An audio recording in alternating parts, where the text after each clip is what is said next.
وطبيبنا وطبيب أرواحنا وحبيبنا وحبيب ربنا محمدا عبد الله ورسوله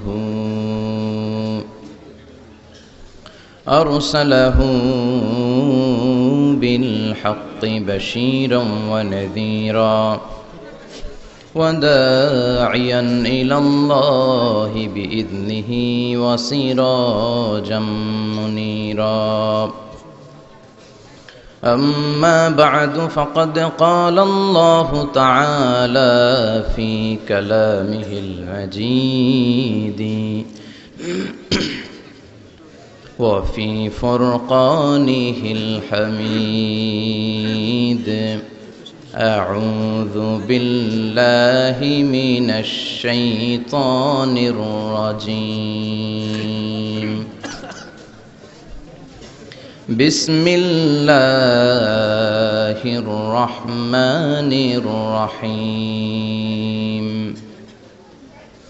والتين والزيتون وطور سينين وهذا البلد الأمين إن الله وملائكته يصلون على النبي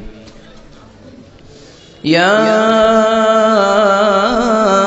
أيها الذين آمنوا صلوا عليه وسلموا تسليما اللهم صل على محمد وعلى آل محمد كما صليت على إبراهيم وعلى آل إبراهيم إنك حميد مجيد اللهم بارك على محمد وعلى آل محمد كما باركت على إبراهيم وعلى آل إبراهيم إنك حميد مجيد সকল প্রশংসার মালিক কে আল্লাহ সকল ক্ষমতার উৎস কে আল্লাহ কেউ যেটা পারে না পারে কে আল্লাহ সে আল্লাহর জন্য পড়ছি আমরা আলহামদুলিল্লাহ আলহামদুলিল্লাহ আওয়াজ করে পড়েন রব্বানা লাকাল হামদ রব্বানা লাকাল হামদ হামদান কাসীরান তাইয়িবান মুবারাকান ফীহি ইয়া রাব্বি লাকাল হামদু কামা ইয়ানবাগি লিজালালি ওয়াজহিকা ওয়া আযীমি সুলতানিকা লাকাল হামদু বিল ঈমান লাকাল হামদু বিল ইসলাম লাকাল হামদু বিল কুরআন আমরা প্রশংসা করলাম কার আল্লাহ সব সময় প্রশংসা করব কার আল্লাহ আল্লাহর প্রশংসা করলে লাভ না লস লাভ আল্লাহ বলে যদি আমার নিয়ামতের প্রশংসা করো আমি নিয়ামত বাড়িয়ে দেব আর যদি নাশুকরি করো আমি এমন আযাব দেব জেনে রেখো ইন্না বাতশা রাব্বিকা লাশাদীদ নিশ্চয়ই তোমার রবের পাকড়াও তোমার রবের অ্যাটাক পানিশমেন্ট বড় ডেঞ্জারাস কারণ আমি আল্লাহ সব সময় ধরি না ধরলে ছাড়ি না ধরে ধরে ধরে না ধরলে আল্লাহ ছাড় দেয় কিন্তু ছেড়ে দেয় না ঠিক কি না আমরা পুলিশকে যতটুকু ভয় পাই আল্লাহরে তার অর্ধেকও ভয় পাই না তাই না পুলিশ দেখলে অনেক ভয় পাই র‍্যাব দেখলে অনেক ভয় পাই বন্দুকের নল যদি মাথায় কেউ ধরে অনেক ভয় পায় এর অর্ধেক আল্লাহরে ভয় পাই না কারণ দেখি না যে তো এই সব কিছুর চাইতে বেশি ভয় পাইতে হবে কাকে আল্লাহ আর সব সময় প্রশংসা করতে হবে কার আল্লাহ আল্লাহ এত নিয়ামত আমাদেরকে দিয়েছেন এই নিয়ামতগুলো গুণে শেষ করা যাবে না বিষ্ণু বলেছেন সব সময় তোমার জিহ্বাটাকে আল্লাহর জিকির আর প্রশংসা দিয়ে ভিজিয়ে রাখো কি করবেন ভিজিয়ে রাখবেন আরব বিশ্বে আমরা যখন পড়াশোনা করতাম তখন দেখতাম যে রাস্তাঘাটে বিভিন্ন জায়গায় আজকারগুলো আল আদঈয়াতুল মাসুরা মাসনুন দোয়াগুলো তারা লিখে রাখতো যাতে মনের অজান্তেই তাদের চোখ ওই সাইনবোর্ডে পড়লে তারা যেন ওই দোয়াগুলো পড়তে পারে রাস্তার মধ্যে লেখা থাকতো সুবহানাল্লাহ আলহামদুলিল্লাহ আল্লাহু আকবার লা ইলাহা ইল্লাল্লাহ আপনি উঁচু কোনো জায়গায় উঠবেন বা লিফটে দিয়ে উপরে উঠবেন সিঁড়ি দিয়ে উপরে উঠবেন ওঠার সময় বায়ে লেখা আল্লাহু আকবার কারণ হাদিসে এসেছে ইদা সাইদনা কাব্বারনা আমরা যখন উপরের দিকে উঠতাম আমরা পড়তাম আল্লাহু আকবার। ওয়া ইযা নাযালনা সাব্বাহনা, আর যখন আমরা নিচের দিকে নামতাম আমরা পড়তাম সুবহানাল্লাহ। এজন্য হেঁটে হেঁটে কিংবা সিঁড়ি দিয়ে কিংবা লিফট দিয়ে এলিভেটর দিয়ে আপনি যখন উপরের দিকে উঠবেন কি পড়বেন? আওয়াজ করে পড়েন, কি পড়বেন? আর নিচের দিকে নামলে কি পড়বেন? এই তাসবিহগুলো পড়ে পড়ে জিহ্বাটারে ভিজিয়ে রাখার দরকার আছে না নাই? আমরা যেন আল্লাহর জিকির আর শুকর দিয়ে আমাদের হৃদয়টাকে জিহ্বাটাকে সিক্ত করে রাখতে পারি। আল্লাহ তুমি তৌফিক দাও। ফরজ সালাতের পরে বিশ্বনবী এই তাসবিহগুলো পড়তেন, আমরা পড়তে চাই না। আল্লাহ রাসূল সাল্লাল্লাহু আলাইহি ওয়াসাল্লাম সালাম ফেরানোর পরে পড়তেন আল্লাহু আকবার, 3 বার পড়তেন আস্তাগফিরুল্লাহ আস্তাগফিরুল্লাহ আস্তাগফিরুল্লাহ, সুবহানাল্লাহ 33 বার, আলহামদুলিল্লাহ 33 বার, আল্লাহু আকবার 33 বার, লা ইলাহা ইল্লাল্লাহু ওয়াহদাহু লা শারীকা লাহু লাহুল মুলকু ওয়া লাহুল হামদু ওয়া হুয়া আলা কুল্লি শাইইন কাদির। আয়াতুল কুরসি পড়তেন, লম্বা লম্বা অনেক দোয়া করতেন। এগুলো আমরা করি না, আমরা ছোট্ট একটা মুনাজাতের জন্য পাগল হয়ে যাই, তাই না? আসসালামু আলাইকুম ওয়া রাহমাতুল্লাহ, আসসালামু আলাইকুম ওয়া রাহমাতুল্লাহ, আল্লাহুম্মা আমিন বিরহমাতিকা ইয়া আরহামার রাহিমিন, তাই না? আমিন ইয়া আরহামার রাহিমিন। তো হইলো কিছু? তাড়াহুড়ো করবেন না, তাসবিহ পড়বেন, জিকিরগুলো পড়বেন, এগুলো আপনার অন্তরটাকে সিক্ত রাখে। ফরজ সালাতের পরে আয়াতুল কুরসি পড়তে হয়। মান কারা আয়াতাল কুরসি দুবুরা কুল্লি সালাতিন মাকতুবা লাম ইয়ামনাহু মিন দুখুলিল জান্নাতি ইল্লাল মাউত। প্রত্যেক ফরজ সালাতের পরে যে আয়াতুল কুরসি পড়ে তার জান্নাতে ঢোকার ব্যাপারে কোনো বাধা থাকে না একটি জিনিস ছাড়া, সেটা হলো তার মৃত্যু। লোকটা মরে না তাই জান্নাতে যায় না, মরলেই জান্নাতি। প্রত্যেক ফরজ সালাতের পরে আয়াতুল কুরসি পড়বেন তো? আর সর্বাবস্থায় বেশি বেশি করে পড়বেন আস্তাগফিরুল্লাহ। কি পড়বেন? আমার সাথে আওয়াজ করে পড়েন আস্তাগফিরুল্লাহ, আর আওয়াজ করে পড়েন আস্তাগফিরুল্লাহ। বেশি বেশি যারা ইস্তেগফার পড়ে তাদের 5টা লাভ। আওয়াজ করে বলতে হবে কয়টা? 5টা। নাম্বার 1, মান লাজিমাল ইস্তিগফার জাআলাল্লাহু লাহু মিন কুল্লি দীকিন মাখরাজা। যে সব সময় ইস্তেগফারের সাথে লাজিমা মানে লেগে থাকে, আঠার মতো। কিসের মতো? চুইংগাম খান না আপনারা? চুইংগাম যদি হাতের মধ্যে লাগান আঠার মতো লেগে থাকে না? বাচ্চারা আবার দুষ্টামি করে চুইংগাম খেয়ে আরেকজনের চুলের মধ্যে লাগায় দেয়, আছে না নাই? তখন সরিষার তেল দিয়ে ছুটাইতে হয়, তাই না? তো মান লাজিমাল ইস্তিগফার, যে ইস্তিগফারের সাথে আঠার মতো লেগে থাকে সে 5টা জিনিস পায় জীবনে। চিল্লায় বলেন না কয়টা? 1 নাম্বার, জাআলাল্লাহু লাহু মিন কুল্লি দীকিন মাখরাজা। সব বিপদ থেকে তার উদ্ধার করে কে? আল্লাহ। আমাদের জীবনে বিপদ আপদ আছে না নাই? আছে। কম না বেশি? বেশি। কত বিপদ, কত ধরনের বিপদ। যে কোনো সময় দুর্ঘটনা হতে পারে, রোড অ্যাক্সিডেন্ট আছে না নাই? আছে। যে কোনো সময় গুম হয়ে যেতে পারেন, আপনারা খুঁজে পাবেন আপনার স্বজনরা। যে কোনো সময় ক্রস ফায়ারের মধ্যে পড়তে পারেন, ঠিক কি না? যে কোনো সময় বজ্রপাতে আপনি নিহত হতে পারেন, ভূমিকম্পের মাঝখানে পড়তে পারেন, দুজন কোবাকবি লাগছে আপনি মাঝখানে, হইতে পারে না? জাআলাল্লাহু লাহু মিন কুল্লি দীকিন মাখরাজা। এরকম সব ধরনের বিপদ থেকে তারে রক্ষা করবে কে? আল্লাহ। যদি ইস্তিগফারের সাথে আঠার মতো লেগে থাকা যায়। এই হলো নাম্বার 1। নাম্বার 2, ওয়া মিন কুল্লি হাম্মিন ফারাজা। যে সব সময় আঠার মতো ইস্তিগফারের সাথে লেগে থাকবে, আল্লাহ তাকে দুশ্চিন্তা থেকে মুক্তি দিবেন, তার কোনো টেনশন থাকবে না। সুবহানাল্লাহ পড়েন। আমাদের জীবনে টেনশন আছে না নাই? জীবন নিয়ে টেনশন, মরণ নিয়ে টেনশন, ক্যারিয়ার নিয়ে টেনশন, বাড়ি ভাড়ার টেনশন, বিদ্যুৎ বিলের দাম বেড়ে যাচ্ছে টেনশন, ঘরের মধ্যে শান্তি নাই টেনশন, দ্রব্যের দাম বাড়তেছে, বেতন কমতেছে টেনশন, ঠিক কি না? এই টেনশন থেকে আপনাকে মুক্ত রাখবে কে? আল্লাহ। নাম্বার 3, ওয়ায়ারযুকহু মিন হাইসু লা ইয়াহতাসিব। এমন জায়গা থেকে আল্লাহ আপনাকে রিজিকের ব্যবস্থা করবে আপনি কল্পনাই করতে পারবেন না। রিজিক দেওয়ার মালিক কে? আল্লাহ। কেউ যেটা পারে না, পারে কে? আল্লাহ। এমন জায়গা থেকে তিনি রিজিক দিবেন আপনি কল্পনাই করতে পারেন না, আপনি হিসাবই করেন না যে এখান থেকে কিছু রিজিক আমি পাবো, কিন্তু আল্লাহ ব্যবস্থা করে দিয়েছে। সুবহানাল্লাহ পড়েন। 4 নাম্বার, যতক্ষণ ইস্তিগফারের সাথে আঠার মতো লেগে থাকবেন আল্লাহর কোনো শাস্তি আপনার উপর আসবে না। ওমা কান আল্লাহু মুআযযিবাহুম ওয়া হুম ইস্তাগফিরুন। যতক্ষণ আপনি ইস্তিগফার করবেন আল্লাহর আযাব আপনারে পাকড়াও করবে না।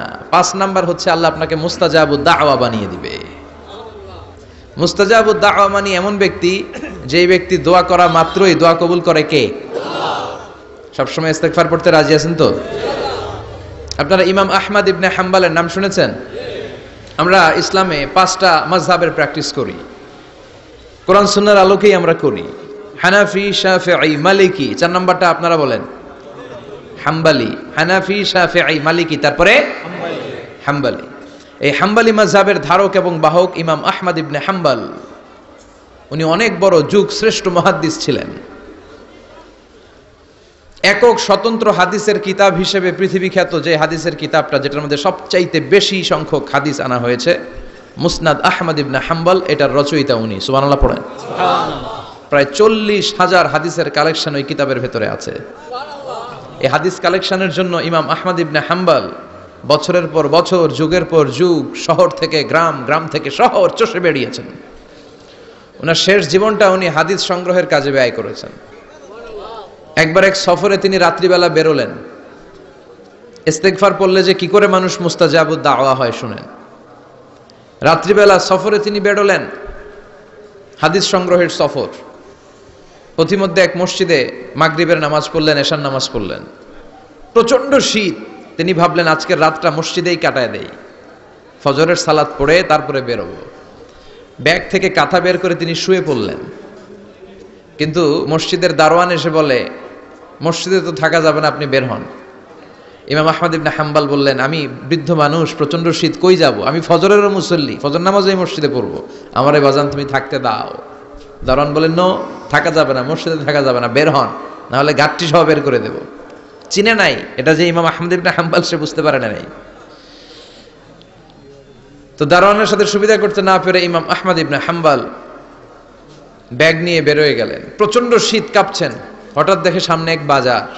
ওই বাজারে এক খাব্বাজ বসে আছে। খাব্বাজ মানে রুটি বিক্রেতা। খাব্বাজ মানে যুবক, একজন রুটি বিক্রেতা, রুটি বিক্রি করে। যে যুবককে সালাম দিলেন, আসসালামু আলাইকুম। যুবক পড়লো, আলাইকুম আসসালাম। ইমাম আহমদ ইবনে হাম্বল বলল, যুবক, আমি মুসাফির মানুষ, থাকার জায়গা নাই, প্রচন্ড শীত। এই যে তুমি চুলার মধ্যে উনুনে রুটি বানাচ্ছ, আমি যদি তোমার চুলার পাশে বসে রাতটা কাটাই, তোমার কোনো সমস্যা হবে? যুবক বলেন, নো, কোনো সমস্যা নাই। আহলান ওয়া সাহলান ওয়া মারহাবান বিক, খোশ আমদেদ, সুস্বাগতম, আসেন। আপনি আমার চুলার পাশে বসে আগুন পোহালে আমার সমস্যা কি?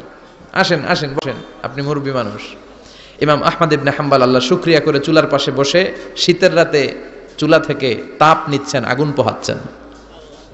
আর তিনি দেখতে লাগলেন যুবক আটা দিয়ে রুটি বানায় আর পড়ে আস্তাগফিরুল্লাহ, রুটির খামির বানায় আর পড়ে আস্তাগফিরুল্লাহ, গোল গোল করে খামির দিয়ে দলা বানিয়ে সাজিয়ে রাখে আর পড়ে আস্তাগফিরুল্লাহ, রুটি বেলুন দিয়ে বলে এটারে চুলার ভেতরে ঢুকায় আর কি পড়ে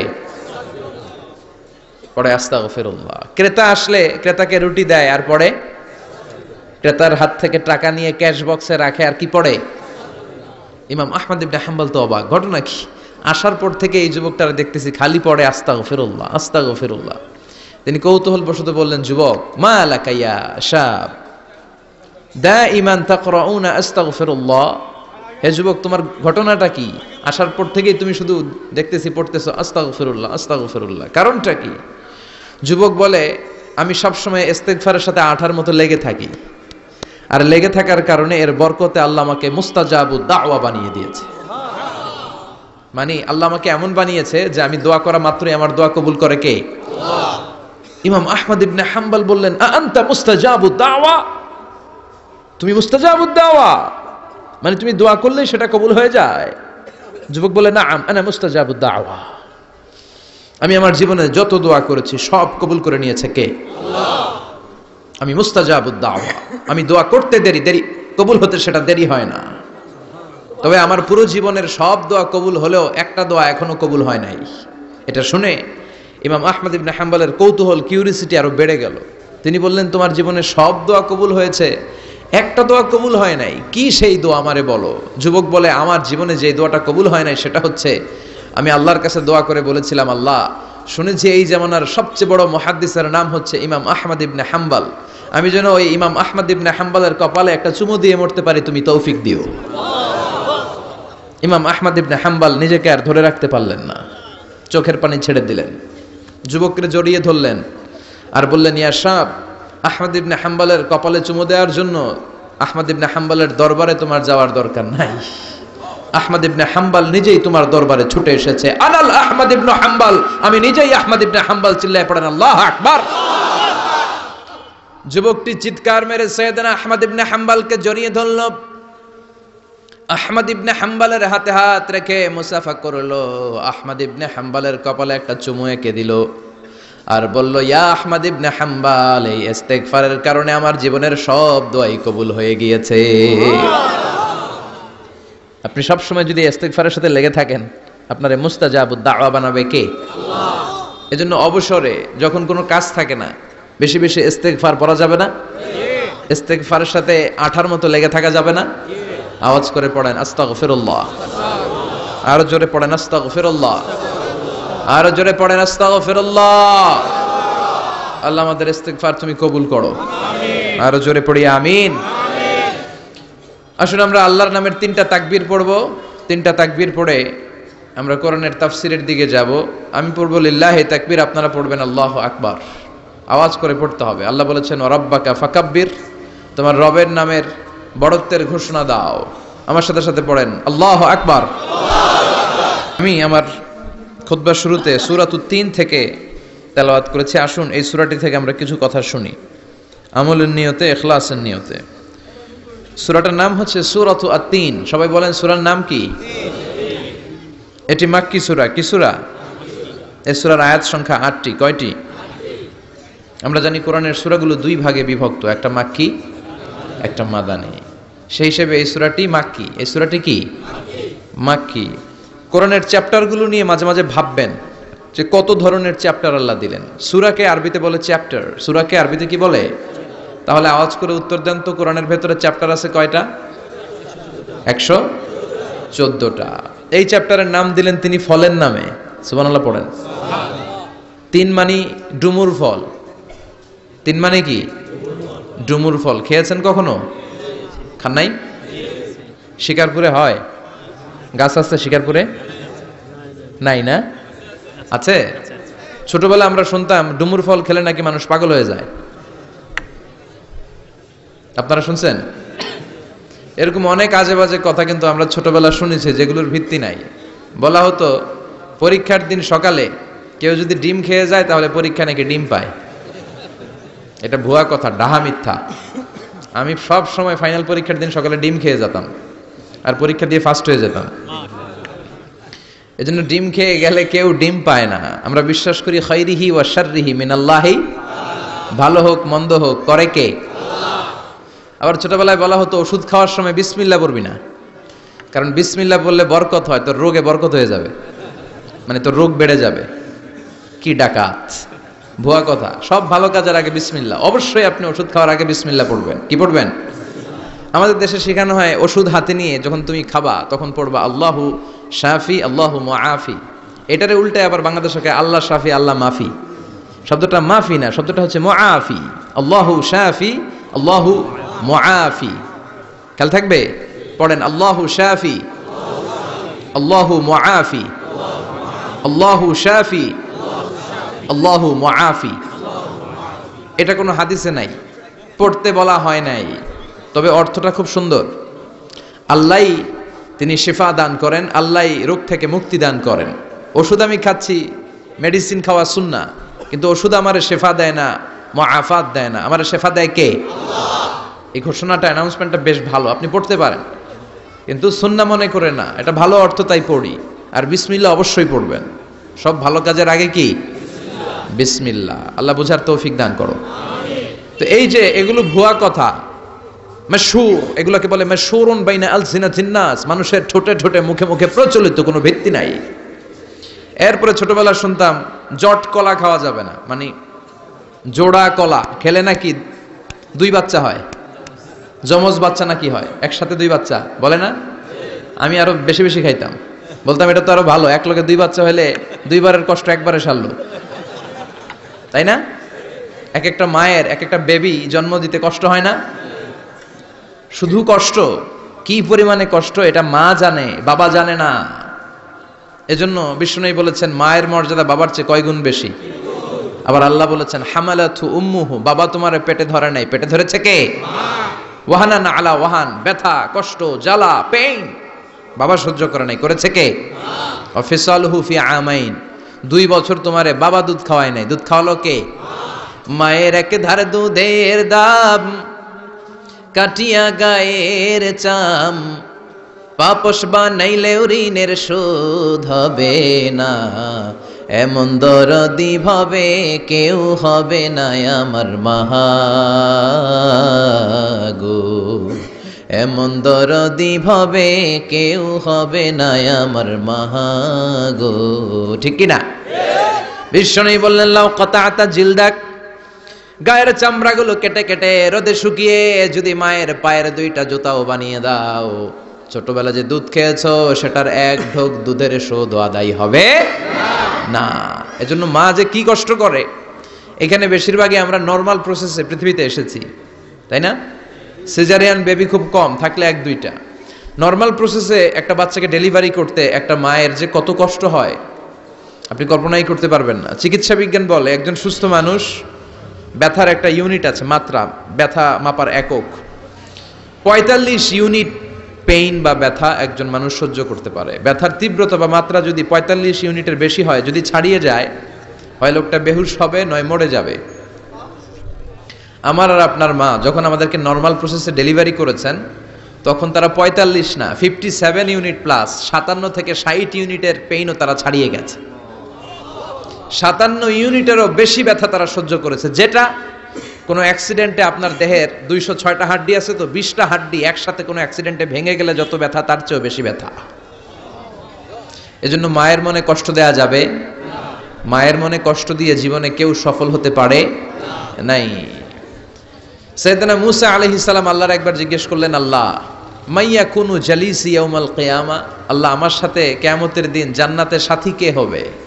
আল্লাহ বললেন জালিসুকা ফিল জান্নাতি জাজ্জার, তোমার সাথী হবে কিয়ামতের দিন বিচার শেষে জান্নাতে যখন ঢুকবা তোমার সাথী হবে একজন কসাই। কসাই চিনেন? কি করে? গোশত কাটে। সাইয়েদনা মুসা আলাইহিস সালাম অবাক হলেন, ঘটনা কি? কসাই? আমি হইলাম নবী আর আমার সাথে জান্নাতে থাকবে? হাউ কাম ইটস পসিবল, এটা কিভাবে সম্ভব? আল্লাহ বললেন নিজেই দেখে আসো এটা কেমন কসাই। সাইয়েদনা মুসা আলাইহিস সালাম ছদ্মবেশে কসাইয়ের দোকানে দাঁড়িয়ে রইলেন। দেখলেন স্পেশাল বিশেষ কোনো আমল নাই, কসাই শুধু গোশত কাটে, গোশত বিক্রি করে।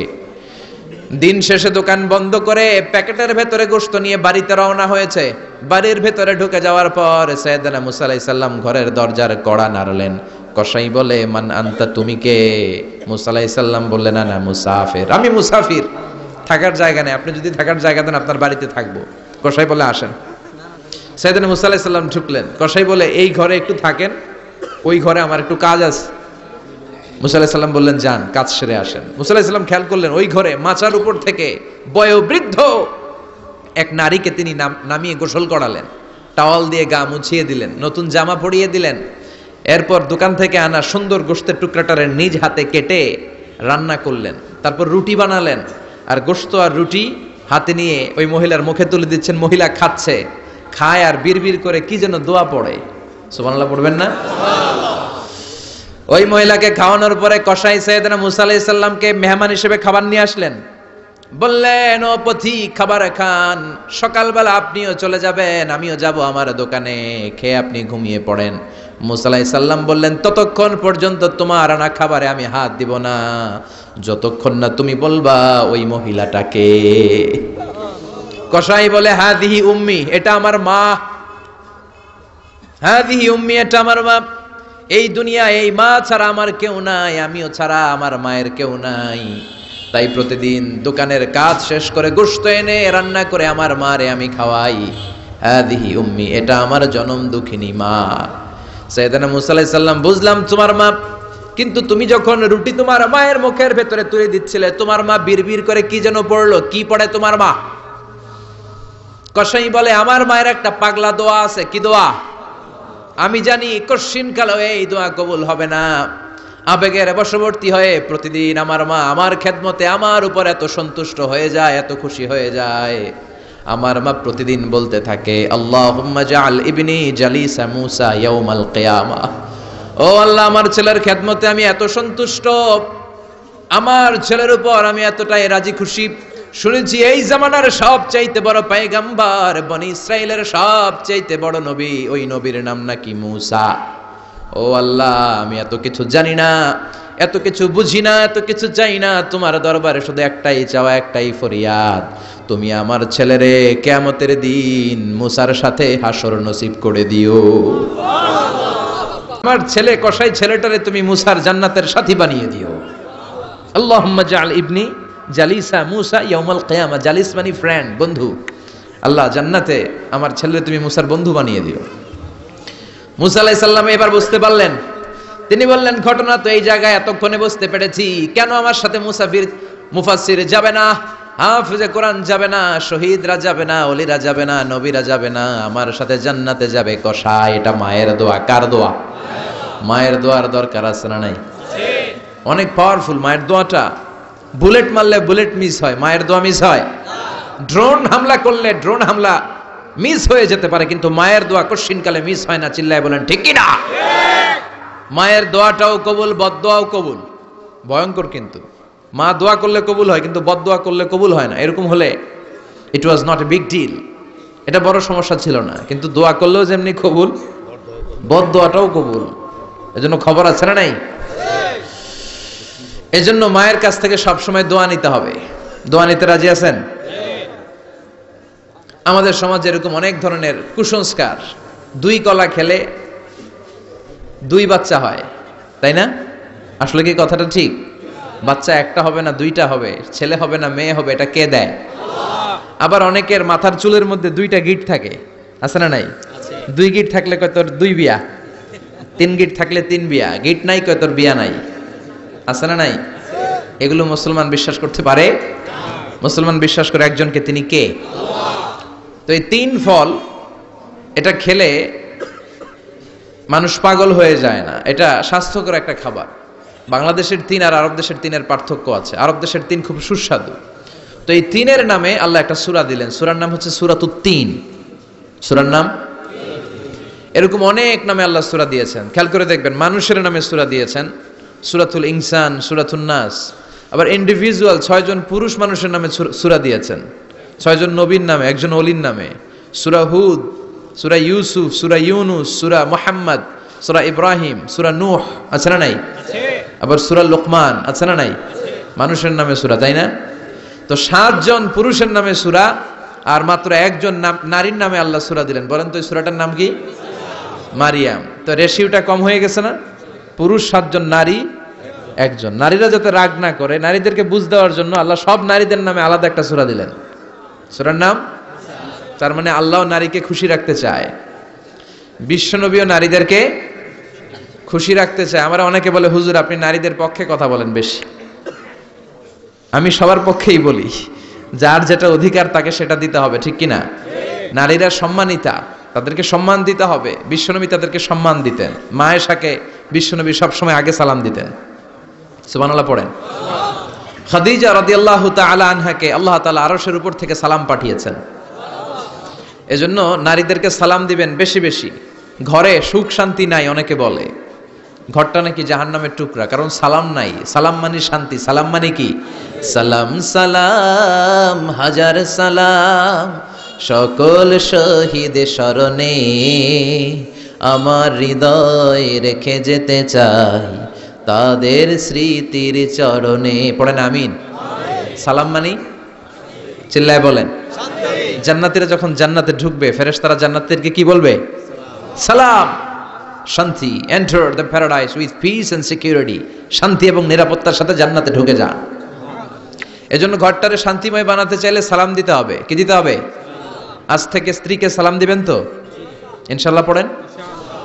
আমার মাইকের আওয়াজ যদি বোনদের কানে যায়, মাদের কানে যায়, আপনাদেরও বলি, আপনারাও আগে আগে সালাম দিবেন। এই দৃশ্য বাচ্চারা দেখলে বাচ্চারাও সালাম শিখবে, ঠিক কি না? মা খাদিজার ব্যাপারে আল্লাহ বলেছেন, জিব্রাইল তুমি যে খাদিজারে আমার পক্ষ থেকে সালাম দিয়ে দাও, আর খাদিজারে বলে দাও জান্নাতে খাদিজার জন্য এমন ঘর আমি প্রিপেয়ার করে রেখেছি যেই ঘরের ভিতরে কোনো নয়েজ নাই, কোনো আওয়াজ নাই, কোনো ডিস্টার্ব নাই, আছে শান্তি। সুবহানাল্লাহ। কারণ বিশ্বনবীর জন্য খাদিজা নিজের ঘরটার এরকম নয়েজহীন, কোলাহল মুক্ত, শান্তিময় করে রেখেছিলেন। বিশ্বনবী কোলাহলপূর্ণ দাওয়াতি কাজ শেষ করে যখন ঘরে যেতেন, কলিজাটা ঠান্ডা হয়ে যেত। বিশ্বনবীর জন্য এমন একটা ঘর রেখেছিলেন মা খাদিজা, ওই ঘরে বিশ্বনবী যখন প্রবেশ করতেন বাইরে যত মারপিট হয়েছে, মারামারি হয়েছে, কাফেরদের যত অত্যাচার সহ্য করেছে, ঘরে ঢোকার সাথে সাথে নবী সব ভুলে যেতে। এত মায়া, শান্তি, প্রশান্তির ঘর খাদিজা বানিয়েছিল। এজন্য আল্লাহ বলেছে, জিব্রাইল খাদিজারে বলো, খাদিজার জন্য এমন জান্নাত আমি রেখেছি যে জান্নাতে কোনো সাউন্ড নাই, আওয়াজ নাই, ডিস্টার্ব নাই, কোলাহল নাই, কোনো নয়েজ নাই। চিল্লায় পড়েন আল্লাহু আকবার। এজন্য মায়েরা খাদিজার জীবনী থেকে শিক্ষা, স্বামীর জন্য ঘরটারে প্রশান্তিপূর্ণ করে রাখবেন। প্রশান্তির একটা জায়গা যেন হয়। কানের কাছে এসে বেশি বেশি ঘ্যান ঘ্যান করেন না। ঘরে ঢুকলেই চাল নাই, ডাল নাই, এটা লাগবে, ওইটা লাগবে, ছেলের ওইটা লাগবে। আস্তে আস্তে অনেক স্বামী হার্ট অ্যাটাক করে স্ত্রীর কারণে, জানেন ঠিক কিনা? ওই কয় ঠিক, সবাই ভুক্তভোগী, কমন পড়ে গেছে। দুই পক্ষেরই বললাম, স্বামীরাও সালাম দিবেন, স্ত্রীরাও দিবেন। সালাম মানে শান্তি, তো ঘরটারে শান্তি দিয়ে ভরে দিবে কে? আর একে অপরের প্রতি শ্রদ্ধাবোধ রাখবেন। তো নারীদেরকে খুশি করার জন্য আল্লাহ সূরা দিলেন, সূরাতুন নিসা। প্রাণীদের নামে অনেক সূরা আছে, সূরাতুল বাকারা আছে না নাই? বাকারা মানে কি? গাভী। গাভীর দুধ খাবেন। বিষ্ণু বলেছেন, গরুর গোশত খেয়েও কম, দুধ খেয়েও বেশি।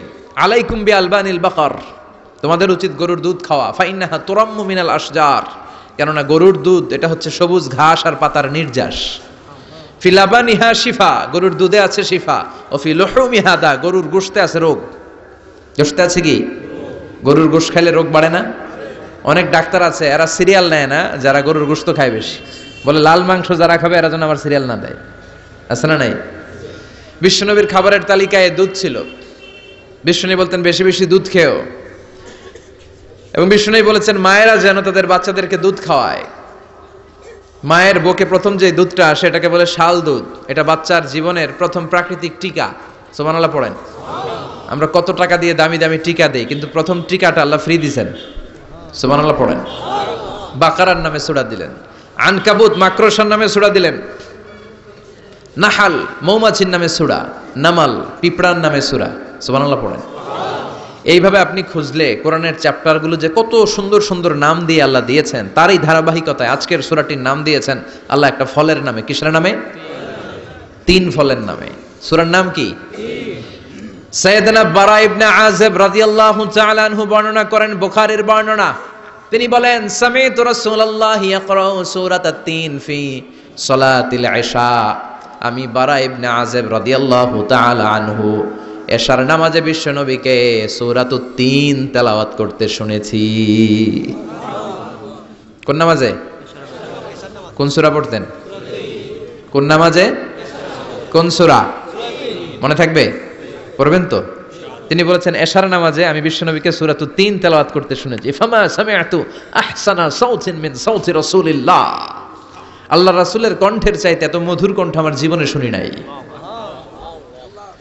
বিশ্বনবী যখন তেলাওয়াত করতেন সাহাবাদের কলিজা ঠান্ডা হয়ে যেত। সাহাবারা মাঝে মাঝে খাবার না পেলে, ঘরে খাদ্য না থাকলে বিশ্বনবীর কাছে চলে আসতেন।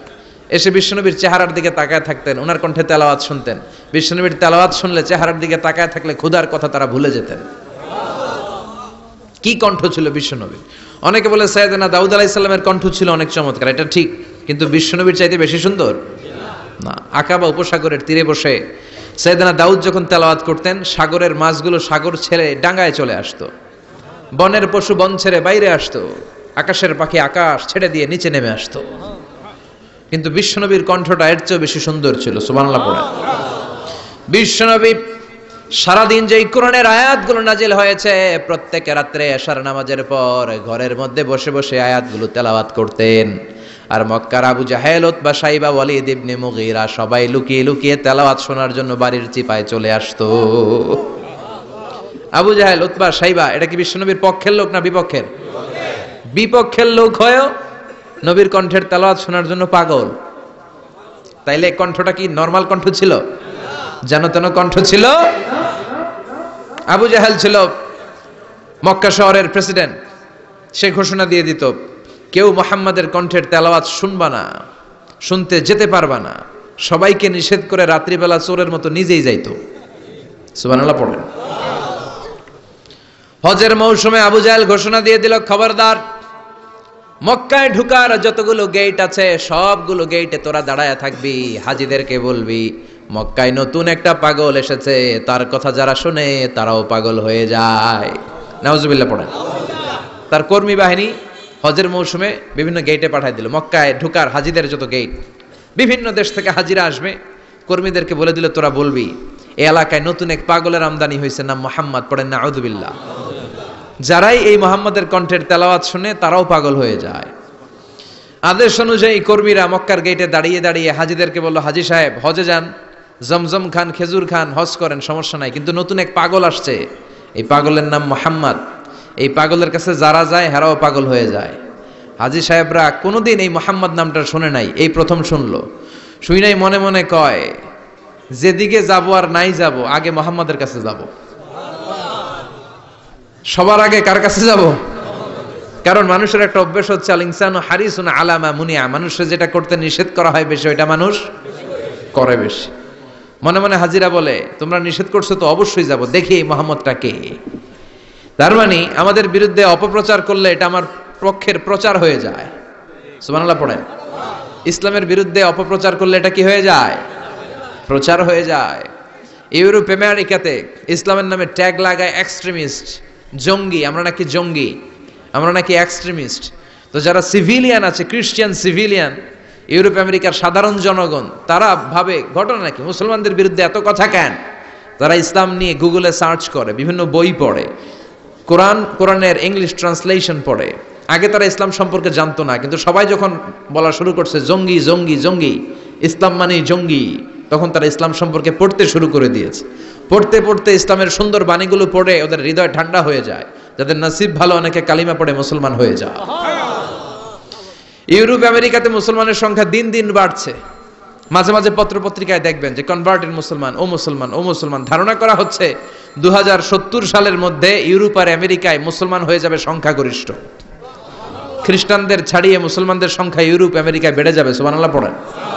সেই দিন বেশি দূরে নয় যেদিন কালেমার পতাকা হোয়াইট হাউসের উপরে শোভা পাবে। ঘোষণাটা কার? চিল্লায় বলেন, ওয়াদাটা কার? আবু জাহেল ঘোষণা দিয়েছে কেউ যেতে পারবে না, কিন্তু লুকিয়ে লুকিয়ে নিজেই যায়।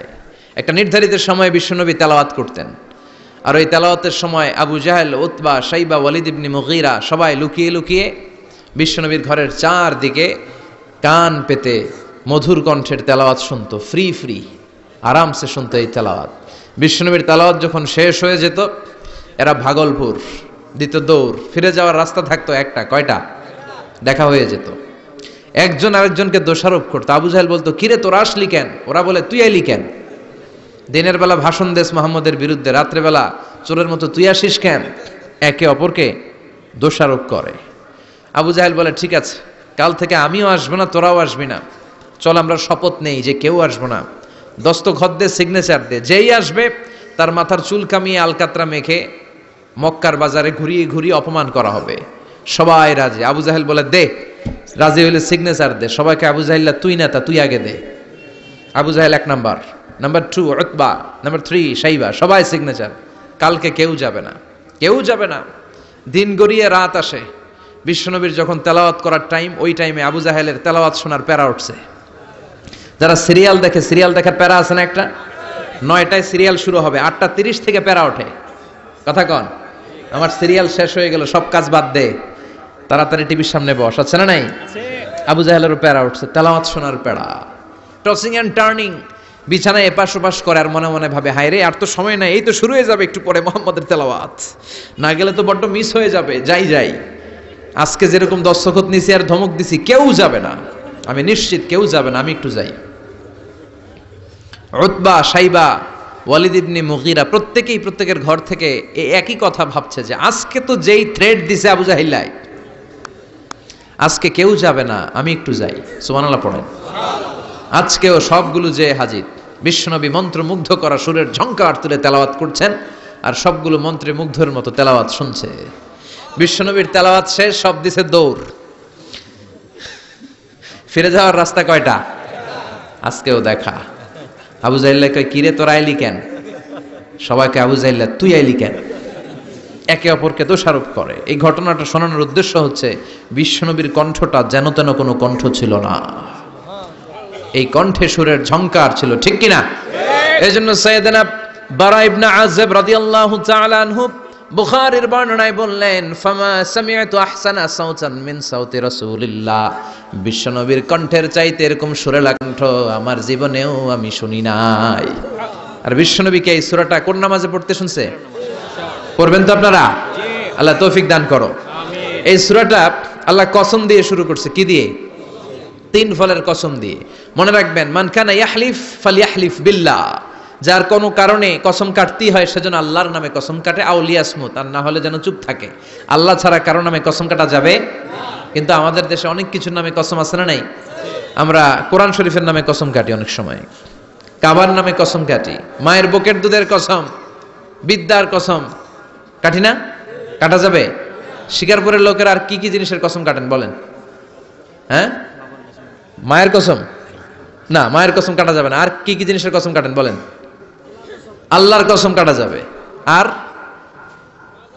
মাজারের কসম খাইছি না, মাজারের কসম কাটা যাবে। আর কিসের কসম কাটা এই দেশে? বইয়ের কসম না, বইয়ের কসম কাটা যাবে না। আর আছে?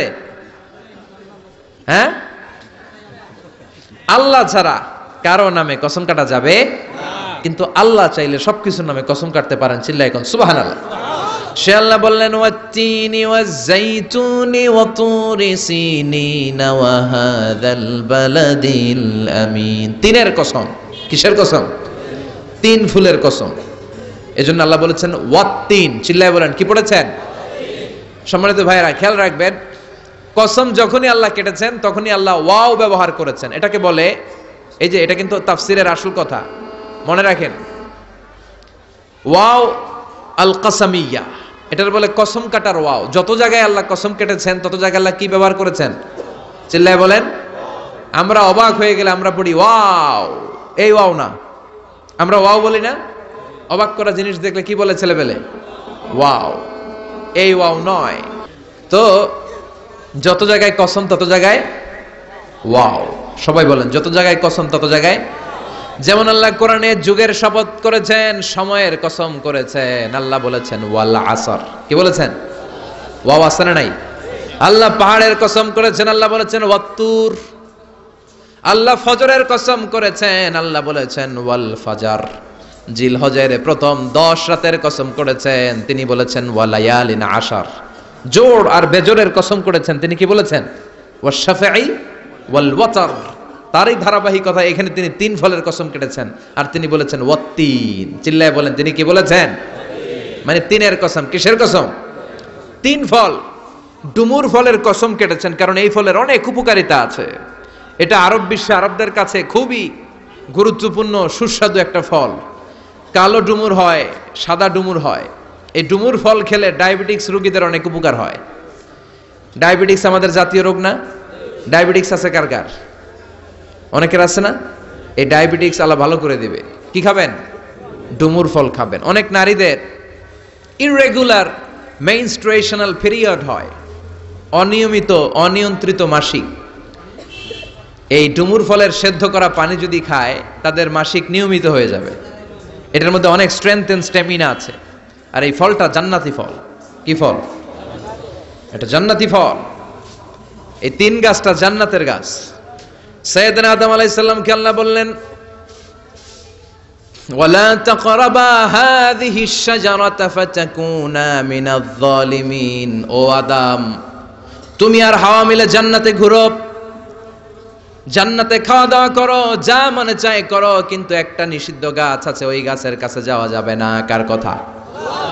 সব খাও, সব করো, কিন্তু নিষিদ্ধ গাছের কাছে যাওয়া যাবে না। আদম আলাইহিস সালাম শয়তানের ওয়াসওয়াসায় পড়ে ওই গাছের ফলই খেয়ে ফেললেন। ওয়ালাকাদ আহিদনা ইলা আদামা মিন ক্বাবলু ফানাসিয়া ওয়া লাম নাজিদ লাহু আজমা। আমি আদমকে স্পেশাল একটা অর্ডার করেছি, ওই অর্ডার আদম রক্ষা করতে পারে নাই। পারবে কেমন? আদম তো ভুলে গেছে। আদম আলাইহিস সালাম কি করছে? ভুলে গেছে। ভুল করে তিনি খেয়ে ফেললেন। শয়তানের ওয়াসওয়াসায় পড়ে শুধু আদমই খান নাই, হাওয়াও খেলেন আলাইহিমাস সালাম। খাওয়ার সাথে সাথে ওনাদের জান্নাতের পোশাকগুলো খুলতে আরম্ভ করলো, নেকেড হতে শুরু করলেন। আদম আর হাওয়া দুইজনই কি হতে শুরু করলেন? উলঙ্গ হতে শুরু করলেন। গায়ের মধ্যে আর জামা নাই। সম্মানিত ভাইয়েরা, এখানে শিক্ষণীয় যে বিষয়টা সেটা হচ্ছে শয়তানের কাজ, শয়তানের মিশন জান্নাতেও যেটা ছিল দুনিয়াতেও এটা। শয়তানের মিশন হচ্ছে আদম জাত বনি আদমের দেহ থেকে কেমন করে কাপড় খোলা যায়, নারীদেরকে কেমন করে উলঙ্গ করা যায়। জান্নাতে যেমনি আদম আর হাওয়া আলাইহিস সালামের কাপড় শয়তান খুলেছে, দুনিয়াতেও শয়তান আমাদেরকে অশ্লীল বানাতে চায়। চিল্লায় বলেন ঠিক কিনা? এজন্য আমার মায়েরা, আমার বোনেরা, যাদের কানে আমার মাইকের আওয়াজ যায়, খবরদার, শয়তানের এই ওয়াসওয়াসায় ফাঁদে পা দেয়া যাবে না। শয়তান চেয়েছে জান্নাতে কেমন করে মা হাওয়ার কাপড় খুলে ফেলা যায়, দুনিয়াতেও শয়তান চায় কেমন করে আপনাদেরকে নেকেড বানানো যায়। ঠিক কিনা? বাংলাদেশে নারীদের কাপড় এখন দেহের মধ্যে বাড়ছে নাকি কমছে? আছি আমরা এখন জামানায়, লাজ শরম গেছে হারায়। ঠিক কিনা? পাতলা শাড়ির বাহার, পাখি ড্রেস, লেহেঙ্গা পোশাক দেখে নারীর লাজে মরে যাই। হায় হায়, আছি আমরা এখন জামানায়, লাজ শরম গেছে হারায়। ঠিক কিনা? পোশাক আশাক নারীদের খাটো হতে শুরু করেছে, এটা শয়তানের মিশন। এজন্য মায়েরা বোনেরা খবরদার, পোশাককে ছোট করবেন না, খাটো করবেন না, হেজাব পরবেন। এই হেজাবকে ফরজ করেছে কে? এই হেজাব আপনার অধিকার, আপনার অধিকার আপনি বুঝে নেন। হেজাব আপনার অহংকার, এই হেজাব হচ্ছে আপনার আভিজাত্যের প্রতীক। চিল্লায় বলেন ঠিক কিনা? নারী অধিকারের যারা কথা বলে, নারী আন্দোলনের কথা যারা বলে, তাদের কথায় কান দিবেন না।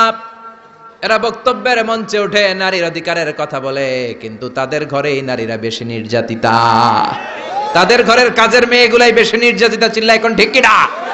তারাই লোহা গরম করে কাজের মেয়েগুলোর পিঠে ছ্যাঁক দেয়, তারাই সুযোগ পেলে ধর্ষণে সেঞ্চুরি করতে দ্বিধাবোধ করে না। চিল্লায় এখন ঠিক কিনা? শয়তানের মিশন জান্নাতেও ছিল যেটা, দুনিয়াতেও এটা। পোশাক কি করে আলাদা করা যায়, এই জন্য হেজাব যেন আমরা ভুলে না যাই। হেজাব আপনার আভিজাত্যের প্রতীক, আপনার সৌন্দর্য, আপনার সম্ভ্রম, আপনার স্ট্যাটাস তো আপনার হেজাবের মধ্যে শোভা পায়। ঠিক কিনা? কিন্তু দিনকে দিন পোশাক ছোট হতে শুরু করেছে। নতুন নতুন অনেক পোশাক বেরোয় নারীদের। কি পোশাক আছে বলেন তো একটা? হ্যাঁ, পাখি, আর কি আছে? লেহেঙ্গা, আর কিরণমালা, আর এগুলো পড়বেন না, হেজাব পড়বেন। হেজাবে একটা নারীকে যত সুন্দর, রূপবতী, গুণবতী, সুস্নিগ্ধা লাগে, অন্য কোনো পোশাকে লাগে? আল্লাহ আমাদেরকে বোঝার তৌফিক দান করো। সাইয়েদনা আদম আলাইহিস সালাম, হাওয়া আলাইহিস সালাম জান্নাতের ভেতরে যখন উলঙ্গ হয়ে গেল, লজ্জাস্থান ঢাকার জন্য জান্নাতের বিভিন্ন গাছের দিকে দৌড়ায়, দৌড়িয়ে দৌড়িয়ে যেই গাছের পাতা দিয়ে তারা সেদিন লজ্জাস্থান ঢেকেছিল, ওই গাছের নাম ছিল তিন গাছ। কি গাছ? ওই তিনের কসম কোরআনে কেটেছে কে? সেজন্য আল্লাহ বললেন, ওয়াত-তিনি ওয়াজ-যাইতুনি ওয়া তুরি সিনিনা ওয়া হাযাল বালাদিল আমিন। সুবহানাল্লাহ পড়েন। তিনের কসম, জাইতুনের কসম। জাইতুন মানে জলপাই, আওয়াজ করে বলতে হবে। জাইতুন অর্থ খাইছেন? জলপাইয়ের আচার খাই না আমরা? জাইতুন মানে জলপাই, ইংরেজিতে বলে অলিভ। তবে আমাদের জলপাই আর আরব দেশের জলপাই একটু গুণগত পার্থক্য আছে।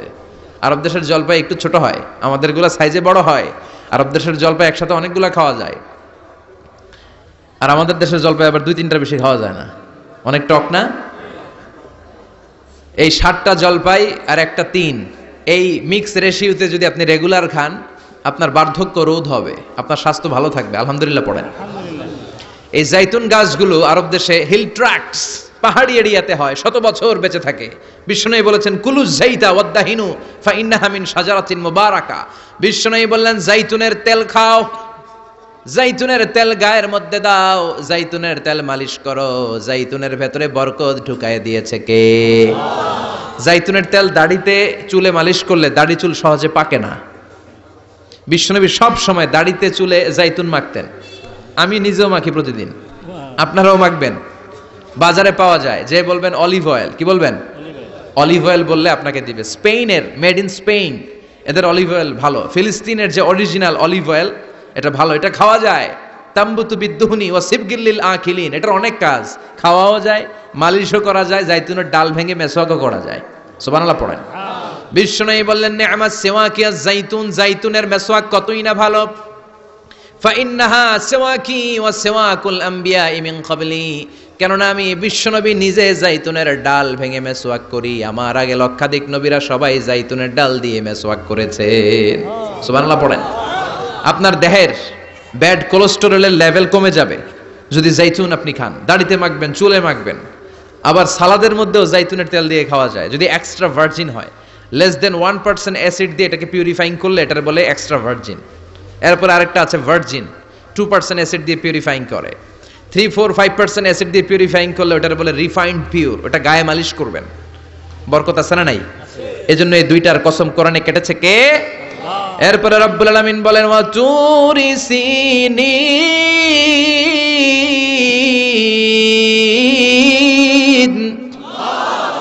আমি তিন আর জাইতুনের কসম যেমনি কোরআনের মধ্যে করলাম, সাথে সাথে তুর পাহাড়ের কসম কাটলাম। সুবহানাল্লাহ পড়েন। সাউথ সাইনা, দক্ষিণ সিনাইয়ে এই তুর পাহাড়ের অবস্থান। মিশরে দুইটা জেলা আছে, উত্তর সিনাই, দক্ষিণ সিনাই। এই দক্ষিণ সিনাইতে 2285 মিটার উঁচু এই পাহাড়। সাইয়েদনা মুসা আলাইহিস সালাম এই পাহাড়ে উঠে কথা বলতেন কার সাথে? তাওরাতের মতো কিতাবকে আল্লাহ তাআলা কাঠের তক্তার মধ্যে লিখে এই পাহাড়ের উপর নাজিল করেছে। কাঠের তক্তা চিনেন? কাঠ দিয়ে মোটা মোটা তক্তা বানায় না? আল্লাহ নিজ হাতে তাওরাত লিখে এই কাঠের তক্তাগুলো সাইয়েদনা মুসা আলাইহিস সালামকে দিলেন, বললেন যাও, এটার মধ্যে হেদায়েত আছে, নূর আছে, বোরহান আছে, নিয়ে যাও, বনি ইসরায়েলের কাছে দাওয়াতের বাণী পৌঁছে দাও, তুমি বার্তাবাহ, যাও। সাইয়েদনা মুসা আলাইহিস সালাম দেখলেন ছোট্ট ছোট্ট কিছু কাঠের ফলকার তক্তা, ভাবলেন কাঁধের মধ্যে তুলে নিয়ে যাই, এর চেয়েও কত ভারী ভারী জিনিস আমি মুসা কাঁধের মধ্যে তুলে বেড়াই। কিন্তু সাইয়েদনা মুসা আলাইহিস সালাম তক্তার মধ্যে হাত দিয়ে দেখে কাঁধে উঠাবে তো দূরের কথা, নাড়াতেই পারে না। সুবহানাল্লাহ পড়েন। কাঁধে উঠাবে তো দূরের কথা, কি করতে পারে না? নাড়াতেই পারে না। মুসা আলাইহিস সালাম ভাবলেন এদিক দিয়ে মনে হয় শক্ত, ওদিকে মনে হয় নরম, ওদিক দিয়ে ধরি, ওদিকে টান দেয়, ওদিকেও নড়ে না, মাঝখানে ধরে টান দেয়, নড়ে না। ঘটনা কি? এর চেয়ে কত বড় তক্তা কাঁধে লয়ে ঘুরি, আর এগুলো নড়ে না কেন? আল্লাহ জিব্রাইলরে বলেন না একটু হেল্প করতে? আল্লাহ বললেন যাও, তোমারে হেল্প করতে কইছে। মুসা আলাইহিস সালাম বললেন ভাই জিব্রাইল তুমি এদিক দিয়ে ধরো, আমি ওদিক দিয়ে ধরি। আমরা এরকম ধরে বলি না মারো টান হেইয়ো, এই দুজনে হেইয়ো হেইয়ো শুরু করছে, কিন্তু তক্তা নড়ে না। মুসা আলাইহিস সালাম বললেন চলো পজিশন চেঞ্জ করি, তুমি এদিকে আমি ওদিকে, মারো টান আরো জোরে, কিন্তু তক্তা নড়ে না। মুসা আলাইহিস সালাম বললেন আল্লাহ জিব্রাইলের যে সঙ্গী ফেরেশতা 11 বলো না একটু হেল্প করতে? আল্লাহ বলে যাও হেল্প করে আসো। এবার সবাই মিলে মারো টান আরো জোরে, গায়ে যত জোর আছে। মুসা আলাইহিস সালাম তক্তা ধরে টান দিলেন, টানের চোটে প্রত্যেকটা লোমকূপ দিয়ে ঘাম বেরোতে শুরু করেছে। এক একটা টানে কোমরের রক ছিঁড়ে যাওয়ার অবস্থা, কিন্তু তক্তা নড়ে। আল্লাহ ডেকে বললেন মুসা রক ছিঁড়ার দরকার নাই, আর ঘেমে অস্থির আর ঘরমাক্ত হওয়ার দরকার নাই। আসলে তক্তার এত ওজন না, কিন্তু তক্তার মধ্যে যেই বাণীগুলো আছে এই বাণীগুলো কার?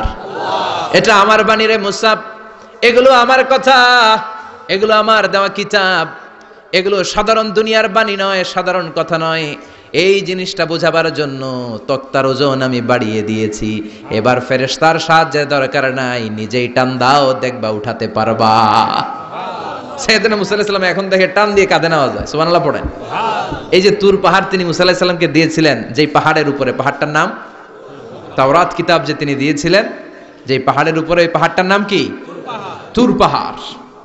বিশ্বনবী মেরাজে যখন গিয়েছিলেন সাইয়েদনা জিব্রাইল এই তুর পাহাড়ে বিশ্বনবীকে নামিয়ে বললেন অন্ধকার, ইয়া রাসূলুল্লাহ উদুল্লাহ, আল্লাহর কাছে দোয়া করেন। বিশ্বনবী বললেন জিব্রাইল দোয়া করলাম, কিন্তু কোন জায়গায় কোন পাহাড়ের উপরে আমারে নামালা? আমি তো এলাকা চিনি না, পাহাড় চিনি না, কোন পাহাড় এটা? সাইয়েদনা জিব্রাইল বললেন নবী হাদিহি জাবালু মুসা তুর সাইনা, এটা আপনার ভাই মুসার পাহাড়, তুর পাহাড়। সুবহানাল্লাহ। এটার চূড়ায় বিশ্বনবী দোয়া করেছেন। এবং ইয়াজুজ মাজুজের আক্রমণ থেকে বাঁচার জন্য ঈসা আলাইহিস সালাম কিয়ামতের আগে সব মুমিন বান্দাদেরকে নিয়ে তুর পাহাড়ের উপরে উঠবে। সুবহানাল্লাহ পড়েন। আমি নিজেই তুর পাহাড়ের উপরে উঠছি 2 বার জীবনে। আমি মিশরে ছিলাম তো, ওখানে আমি শিক্ষা সফরে 2 বার আমরা প্রায় তুরে সাইনাতে সফর করতাম। ঠান্ডা একটা এলাকা, মিশরে পুরো মিশরে গরম, ওদিকে ঠান্ডা। 3 ধর্মের লোকদের জন্য এটা একটা তীর্থস্থান, সবাই যায়, ইহুদিরা যায়, খ্রিস্টানরা যায়, আমরাও যেতাম। মাঝরাতে তুর পাহাড়ে উঠতে হয়, ফজরের সময় পৌঁছতে হয়, আবার 7টা-8টার দিকে ব্যাক করতে হয়। 10টা-11টার পরে সূর্যের তাপে পাথরের পাহাড় এত গরম হয় ওখানে কোনো মানুষ দাঁড়িয়ে থাকতে পারে না। আমরা উঠতেছি কাঁধের মধ্যে ব্যাগ নিয়ে, খ্রিস্টানরাও উঠতেছে, ইহুদিরাও উঠতেছে। ওটার উপরে খ্রিস্টানদের একটা চার্চ আছে, গির্জা, ইহুদিদের আছে একটা ছোট্ট সিনাগগ। ইহুদিরা যে জায়গায় নামাজ পড়ে ওটার কি বলে? সিনাগগ। খ্রিস্টানরা যেটাতে নামাজ পড়ে ওটার বলে চার্চ, গির্জার। আমরা যেটাতে নামাজ পড়ি মসজিদ। আমাদেরও একটা মসজিদ আছে ছোট। ফজরের সময় উঠলাম, উঠে তাকিয়ে দেখি সূর্য কিরণে পুরো তুর পাহাড়ের সিলসিলাতুল জিবাল, পাহাড়ি রেঞ্জ ঝিকিমিকি আলোতে সূর্যের কিরণে চমৎকার এক আভা, রক্তিম আভা ধারণ করেছে। সবাই মিলে আল্লাহর কাছে দোয়া করলাম, এই তুর পাহাড়ের কসম কেটেছে কে? রব্বুল আলামিন বলেন, ওয়াত-তিনি ওয়াজ-যাইতুনি ওয়া তুরি সিনিনা ওয়া হাযাল বালাদিল আমিন। তিনের কসম, জাইতুনের কসম, তুর পাহাড়ের কসম, আর এই নিরাপদ শহরের কসম। এই নিরাপদ শহর দ্বারা উদ্দেশ্য হচ্ছে মাক্কাতুল মুকাররমা। নিরাপদ শহর দ্বারা কোন শহর উদ্দেশ্য? মক্কা। যে মক্কার আগের নাম ছিল বাক্কা। মক্কার আগের নাম সবাই বলেন বাক্কা। মক্কার নামে আল্লাহ কোরআনে একটা সূরা দিয়েছে, সূরার নাম সূরাতুল বালাদ। লা উকসিমু বিহাযাল বালাদ ওয়া আনতা হিল্লুম বিহাযাল বালাদ। সুবহানাল্লাহ পড়েন। আবার এই শহরের নাম দিলেন আল্লাহ উম্মুল কুরা, জনপদ সমূহের মা। এই শহরের মধ্যে যারা এই প্রবেশ করবে নিরাপত্তা দিবে কে? আবার এই শহরের মাঝখানে আল্লাহ এমন একটা ঘর তৈরি করেছে, গোটা বিশ্বের সব মুসলমান ওই ঘরের দিকে মাথা নুইয়ে সিজদায় লুটিয়ে পড়ে। সুবহানাল্লাহ পড়েন। ইন্না আউওয়ালা বাইতি উদিআ লিন-নাস লাল্লাযী বিবাক্কাতা মুবারাক। এই কাবা ঘরকে কেন্দ্র করে প্রতিদিন 120টা রহমত নাজিল হয়। চিল্লায় বলেন তো কয়টা? সিত্রিন আলী তাইফিন, 60টা রহমত যারা তাওয়াফ করে তাদের জন্য। আর বাঈন আলিল মুসল্লিন, 40টা রহমত যারা নামাজ পড়ে তাদের জন্য। 60 আর 40 কত? বাকি আছে কয়টা? ওয়ালা 20 আলিন নাযিরিনা ইলাল কাবা, বাকি 20টা রহমত যারা তাওয়াফও করে না, নামাজও পড়ে না, শুধু কাবার দিকে তাকিয়ে থাকে। সুবহানাল্লাহ পড়েন। আবার কাবার 4টা কর্নার আছে, একটা কর্নারের ভেতরে একটা পাথর আছে, এটাকে বলে ব্ল্যাক স্টোন কর্নার, হাজরে আসওয়াদের পাথর। এই পাথরে যেই চুমো দেয়, পাথর ওই চুমোদানকারীর জীবনের সব গুনাহ টেনে শুষে সব নিয়ে যায়। কিয়ামতের দিন আল্লাহ হাজরে আসওয়াদের 2টা ঠোঁট দিবেন, 2টা চোখ দিবেন, আর দাঁড় করিয়ে দিবেন। আল্লাহর সামনে দাঁড়িয়ে দাঁড়িয়ে হাজরে আসওয়াদ সুপারিশ করবে। আল্লাহর কাছে বলবে, আল্লাহ এই লোকটা আমারে চুমো দিয়েছে, তার জন্য জাহান্নামের আগুন হারাম করে দাও। এই হাজরে আসওয়াদ পাথরের জন্য আমরা চুমো দিতে পারি, আল্লাহ তৌফিক দাও। জোরে বলেন আমিন। এই নিরাপদ শহরের কসম। শহরটার নাম মক্কা। চিল্লায় বলেন শহরটার নাম। এটার মাঝখানে একটা ঘর আছে, আল কাবা আল মুশাররাফা। লক্ষ লক্ষ মানুষ এই কাবা কেন্দ্রিক প্রতিদিন ছুটতে থাকে। আল্লাহ বলেছেন এটা মাসাবাতান লিন-নাস, মানুষের মিলন কেন্দ্র। লক্ষ লক্ষ মানুষ এই কাবাকে ঘিরে নামাজ পড়ে। প্রতিটা জুমার দিন 10 লাখেরও মোর দেন 1 মিলিয়ন মুসল্লি কাবার চারদিকে জুমার সালাত আদায় করে। সুবহানাল্লাহ পড়েন। আজান হওয়া মাত্রই মৌমাছির মতো মানুষগুলো ছুটতে থাকে। কাবার আজান শুনেছেন? আল্লাহু আকবার, আল্লাহু আকবার,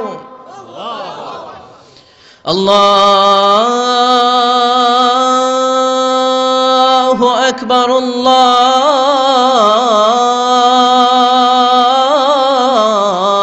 আল্লাহু আকবার।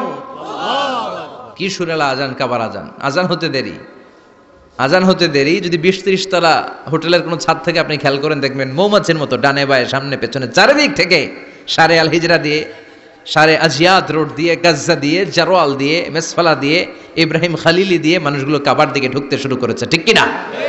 আবার বিশ্বনবী বলতেন, মক্কা তো হাব্বুল বিলাদ ইলাইয়া, মক্কা শহর আমার কাছে সব চাইতে প্রিয় শহর। লাউলা উখরিজিতু লামা খারাজতু, মক্কার কুরাইশরা, কাফেররা যদি এই শহর থেকে জোর করে আমারে বের করে না দিত, আমি কোনোদিন মক্কা ছেড়ে দূরে যেতাম না।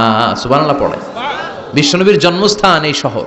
যেখানে বিশ্বনবী জন্মেছেন ওইখানে আছে মাকতাবা, লাইব্রেরি। কি আছে? হজ ওমরা যারা করেছেন তারা দেখবেন ওখানে গেলেই ফ্রিতে বই দেয়। কি দেয়? বিশ্বনবীর জন্মস্থানে গেলে যেই ভাষার হন, বাঙালি গেলে বাংলায়, ইংরেজ গেলে ইংরেজিতে, পাকিস্তানিরা গেলে হিন্দিতে, সবাইকে ফ্রিতে বই দেয়া হয়। তার মানে বিশ্বনবীর জন্মস্থানে গেলেই বই পাওয়া যায়। ঠিক কিনা? বিশ্বনবীর জন্মস্থানের ঠিক পাশেই আবু জাহেলের জন্মস্থান। ওইখানে কি আছে জানেন? হ্যাঁ, হাম্মাম, হাম্মাম আবি জাহাল। বাঙালি হাজিদের বুক ভরা ঘৃণা তার জন্য। বাঙালি হাজিরা বলে, আবু জাহিল্লার টয়লেট কই, যাইয়া সব ভরাই দিয়ে আসুন। জেদ্দাতে নেমেই খুঁজতে আরম্ভ করে, আবু জাহিল্লার টয়লেট কই।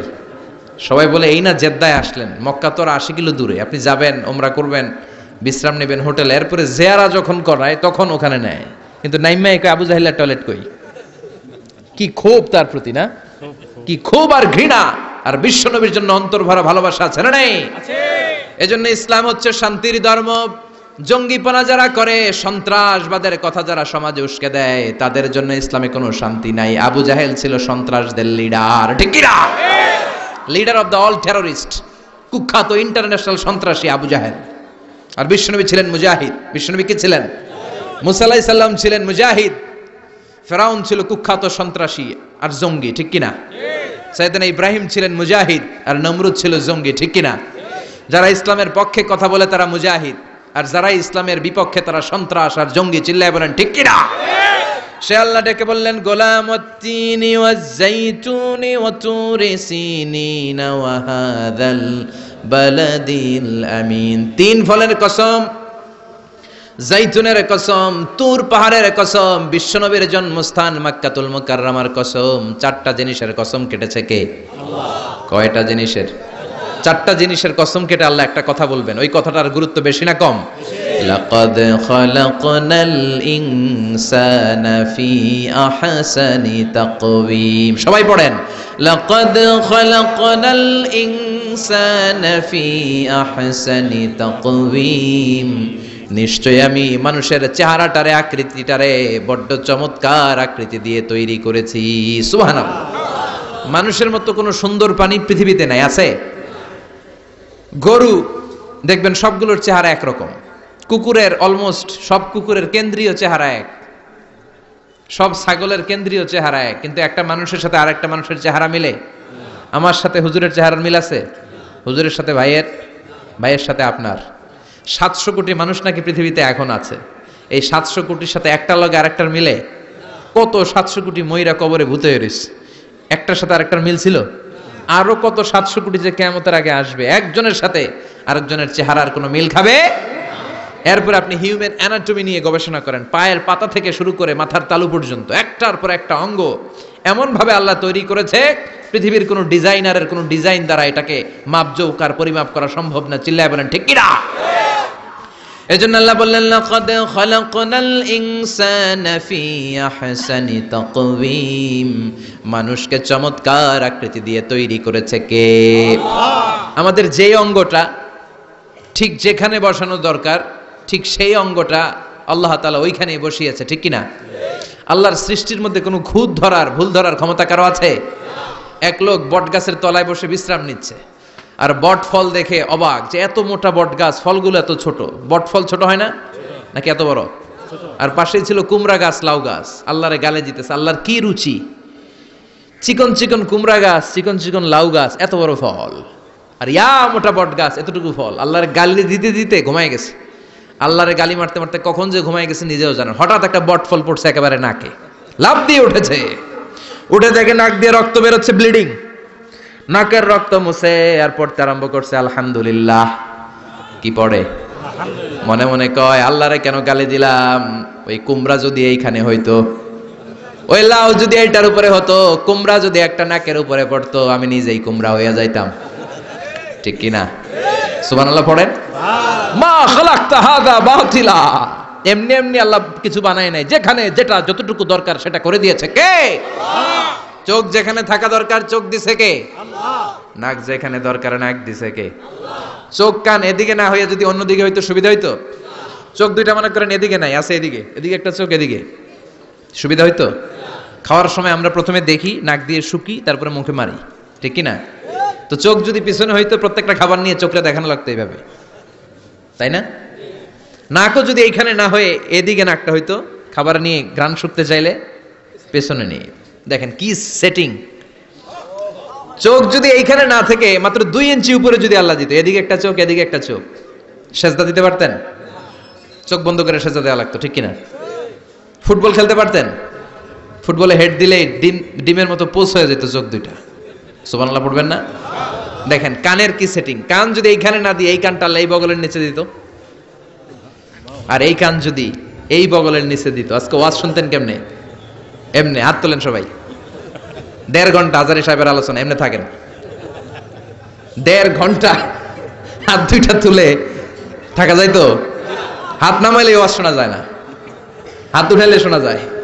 সুবহানাল্লাহ পড়েন। যেখানে যেটা যেভাবে দরকার দিয়ে দিয়েছে কে? আবার এখানে এয়ার ক্যানেল দিলেন, অনেকে কয় এগুলা দিছে কেন? এই ক্যানেল কিন্তু দরকার। ক্যানেল না থাকলে আপনার কথা ঢুকবে না, আপনি বুঝবেন না। অনেকের এই কানের ডিফেক্ট আছে, ডিফর্ম বেবি, এই রোগ নিয়ে জন্মাইছে, কানে মেশিন লাগানো লাগে, এই ক্যানেলের সমস্যা। এটা কেটে দিলে আপনি কান কাটা রমজান, কান কেটে দিলে আপনি কান কাটা রমজান হয়ে যেতেন। এই ক্যানেল দিয়ে ঘুরে ঘুরে সাউন্ড ওয়েভ গুলো যায়, ফলে আমরা শুনতে পাই। এই ক্যানেল না থাকলে শুনতে পেতাম না। তার মানে মা খালাকতা হাযা বাতিলা, এমনি এমনি কিছু দেয় নাই। 206টা হাড্ডি দিয়ে আমাদের মানুষের দেহ, ছোট্ট হাড্ডিটা আল্লাহ দিয়ে দিছে এখানে। এটার ভিতরে একটা ড্রাম আছে, এটার বলে এয়ার ড্রাম। সাউন্ড ওয়েভ, শব্দ তরঙ্গ এয়ার ড্রামে নক করে, এরপরে outer air, middle air, inner air হয়ে ইলেকট্রিক্যাল সিগন্যালের মাধ্যমে যাই দেখে যায়, ব্রেনের সাথে কানেক্ট হতে হলে ইলেকট্রিক্যাল সিগন্যাল দিয়ে কানেক্ট হতে হয়। এই সাউন্ড ওয়েভ, শব্দ তরঙ্গগুলো ইলেকট্রিক্যাল সিগন্যাল দিয়ে ট্রান্সমিট হয়ে ব্রেনের হেয়ারিং নার্ভ, শুনবার যে স্নায়ু, ওইখানে নক করে। নক করা মাত্রই শব্দ তরঙ্গ আপনার শুনবার অনুভূতি জাগায়। এই সূক্ষ্মাতি সূক্ষ্ম কাজ কত ছোট্ট আর অল্প সময়ে করে দিচ্ছে কে? চোখ দিয়ে তাকানো মাত্রই দেখি কত রঙের রং দেখি। Human eyes can identify, can recognize more than 10 million colors. আমার কথা না, চক্ষু বিশেষজ্ঞদের কথা। মানুষের চক্ষু 10 মিলিয়নেরও বেশি রং, 1 মিলিয়নে 10 লাখ, 10 মিলিয়নে 1 কোটি, 1 কোটিরও বেশি ধরনের রং এই চোখ শনাক্ত করতে পারে। সাইজ মাত্র 2 মিলিমিটার। ছোট্ট এই চোখ দিয়ে এত কিছু দেখার সুযোগ দিয়েছে কে? এই দুটি চোখ দিয়েছি বলে দেখো যে কত অপরূপ নয়নাভিরাম, খেতে খামারের জোড়ায় জ্বালা বিধুরধু, তোমার দেয়া চোখের শুকুর জানাবো তার ভাষা কই, যতই দেখি ততই যেন পলক ছাড়া চেয়ে রই। সুবহানাল্লাহ পড়েন। যতই দেখি ততই যেন পলক ছাড়া চেয়ে রই। এভাবে আমাদের দেহের প্রতিটি অঙ্গ সেটআপ করেছে কে? আল্লাহ। আল্লাহু আকবার। এজন্য রব্বুল আলামিন বলেন, লাকাদ খালাকনাল ইনসানা ফি আহসানি তাকওয়িম, আমি মানুষকে সবচাইতে সুন্দর আকৃতিতে তৈরি করেছি। সুবহানাল্লাহ। আমরাই শুধু মাথা উঁচু করে দাঁড়াতে পারি, গরু এরকম মাথা উঁচু করে দাঁড়াতে পারে? গরুর মাথা নিচে, ছাগলের মাথা নিচে, সবার মাথা নিচে। মানুষই 2 পায়ে ভর করে শির দ্বারা, মানে স্পাইনাল কর্ডের উপর টান টান হয়ে মাথাটা উঁচু করে এইভাবে দাঁড়ায়। পৃথিবীতে একটাই সৃষ্টি, এজন্য আল্লাহ এই সৃষ্টির নাম দিয়েছে আশরাফুল, যে মাখলুকাতের কাছে নূরের ফেরেশতাও সেজদা দিতে বাধ্য হয়েছে, ঠিক কিনা? তুমি মাটির আদমকে প্রথম সৃষ্টি করিয়া ঘোষণা করিয়া দিলে শ্রেষ্ঠ বলিয়া, তাই তো নূরের ফেরেশতা করে আদমকে সেজদা, ঠিক কিনা? তাই তো নূরের ফেরেশতা করে আদমকে সেজদা, সবার চেয়ে সম্মান দিলে মাটির আদমকে। আল্লাহু আল্লাহু তুমি জাল্লে জালালুহু, শেষ করা তো যায় না গে তোমার গুণগান। আল্লাহু আল্লাহু। সুবহানাল্লাহ পড়েন। আশরাফুল মাখলুকাত বানালেন। এত বৈচিত্র্য মানুষকে আল্লাহ দিয়েছেন, বিবেক দিয়েছেন, আবেগ দিয়েছেন, বাক শক্তি, কথা বলার ক্ষমতা। কোন প্রাণীর আছে? সুবহানাল্লাহ কইবেন না? বিবেক দিয়েছেন, আবেগ দিয়েছেন, বাক শক্তি দিয়েছেন, উপলব্ধি করবার মতো ক্ষমতা দিয়েছেন। আশরাফুল মাখলুকাত বানিয়েছেন এই মানুষকে। এই মানুষের মধ্যে আল্লাহ অনেক ক্যাপাসিটি দিয়েছেন। আবার আল্লাহ বললেন, ওয়া মিন আয়াতিহি খালকুস সামাওয়াতি ওয়াল আরদি ওয়া ইখতিলাফু আলসিনাতিকুম ওয়া আলওয়ানিকুম ইন্না ফি যালিকা লাআয়াতিন লিল আলিমিন। আমার সৃষ্টির মধ্যে অসাধারণ সৃষ্টি, আকাশ এবং জমিন সৃষ্টি, গায়ের রঙের ভিন্নতা, ভাষার ভিন্নতা। সুবহানাল্লাহ। আমরা কোন ভাষায় কথা বলি? কথা বলেন। আপনি কি মনে করছেন সারা ওয়ার্ল্ডে এই ভাষায় কথা বলে? ইন্ডিয়ানরা বলে হিন্দিতে, ইংরেজরা বলে ইংরেজিতে, আরাবিয়ানরা বলে আরবিতে, ঠিক কিনা? আমার দেশের বাইরের প্রথম সফর ছিল 2008-এ। সেই থেকে এক যুগ চলছে এখন সফর। ওই সফর যে কত দরকার ছিল, ওই সফরের আগে এই গ্লোবাল ইসলামকে দেখার সুযোগ আমার হয়নি। মানুষের যে কত ভিন্নতা, কত ভাষায় যে মানুষ কথা বলে। 2008 সালে আমি যখন আমার ইউনিভার্সিটিতে গেলাম, মাগরিবের সালাতের সময় পৌঁছেছি। আজান হওয়ার সাথে সাথে দেখলাম students of more than 100 nationalities they are coming out from their hostel to offer মাগরিব প্রেয়ার। মাগরিবের আজান দেখলাম হোস্টেল থেকে বিভিন্ন রঙের ছেলেপেলেরা মাগরিবের সালাত পড়ার জন্য বেরোচ্ছে। এক একটার কালার এক এক রকম, এক একটার ভাষা এক এক রকম। আমরা বাংলায় বললে আরাবিয়ানরা বুঝে না, আরাবিয়ানরা আরবিতে বললে ইন্ডিয়ানরা বুঝে না, ইন্ডিয়ানরা হিন্দিতে বললে ইংরেজরা বুঝে না, চাইনিজরা মান্ডারিনে বললে কেউ বুঝে না। চিয়াং ফিয়াং জিয়াং এগুলো হচ্ছে চাইনিজ ভাষা। ইয়াং শিয়াং দিয়ে যখন কথা বলে কেউ বুঝে না। প্রথম মাগরিবের সালাত পড়ে আমি প্রথম নিগ্রু মানুষ আবিষ্কার করলাম। এর আগে কোনোদিন কালো মানুষ দেখি নাই। সালাম ফিরে ডানে দেখে এক নিগ্রু, বায়ে দেখে আরেক নিগ্রু। আমি মনে করছি কেরামান কাতিবিন। এই নিগ্রু দেখে আমি দিছি দৌড়। সবাই কই দৌড়ান কেন? আমি বললাম এরা কারা? আমারে বলা হলো এরা আপনার বন্ধু। এরা কি? এই কালো লোক নাকি আমার বন্ধু। বললো 5 বছর এই নিগ্রুদের সাথে আপনার থাকতে হবে। 100টারও বেশি দেশের ছাত্র আমরা একসাথে থেকেছি। কারো ভাষা কেউ বুঝে না, কারো গায়ের রঙের সাথে কারো গায়ের রঙের মিল নাই। চিল্লায় বলেন সুবহানাল্লাহ। এজন্য রব্বুল আলামিন বললেন লাকাদ খালাকনাল ইনসানা ফি আহসানি তাকওয়িম। আমি মানুষকে চমৎকার আকৃতিতে তৈরি করেছি। সুম্মা রাদাদনাহু আসফালা সাফিলিন। তারপর মানুষকে আমি আবার নিম্নমুখী করেছি। মানুষের সৌন্দর্যটা সব সময় থাকে না। এই যে যুবক অবস্থায় আমাদের কি সুন্দর চামড়া, কি সুন্দর দেহ, বয়স যখন 70-80 হবে এরকম থাকবে? কথা বলেন না। এই কালো দাড়িগুলো সাদা হয়ে যাবে, বয়সের ভারে মিজানুর রহমান আজহারি নুজ্জ হয়ে যাবে, লাঠি লাগবে। তখন স্টেজে উঠবে, হায়াতে বাসায় থাকলে লাঠি নিয়ে উঠতে হবে। কথা কন। আমার নানা বাইরে দেখতাম গাড়িতে একটা লাঠি রাখতো, মরহুম পীর সাহেব গোলাম সাদেক সাঈদী। গাড়িতে সবসময় লাঠি, এই লাঠি নিয়ে গাড়ি থেকে বেরোতো, লাঠি দিয়ে সিঁড়ি বেয়ে উঠতো, মাঝে মাঝে আমরা ধরেও উঠাতাম। তো উনি কি এরকম ছিল না? একদিন ইয়াং তাগড়া যুবক, রং ধরা যৌবন জং ধরে শেষ, থাকে না। আসফালা সাফিলিন এর 2টা তাফসীর। একটা হচ্ছে ইলা আরযালিল উমর, সব সময় মানুষ যুবক থাকে না, একটা সময় তারে বৃদ্ধ বানিয়ে দেয় কে? আবার আল্লাহ বুঝালেন মানুষ ভালো হলে অনেক ভালো হয়, খারাপ হলে অনেক খারাপ। মানুষ ভালো হলে ফেরেশতার চেয়ে ভালো, মানুষ খারাপ হলে পশুর চেয়েও খারাপ। কথা বলেন ঠিক কিনা? এক পশু আরেক পশু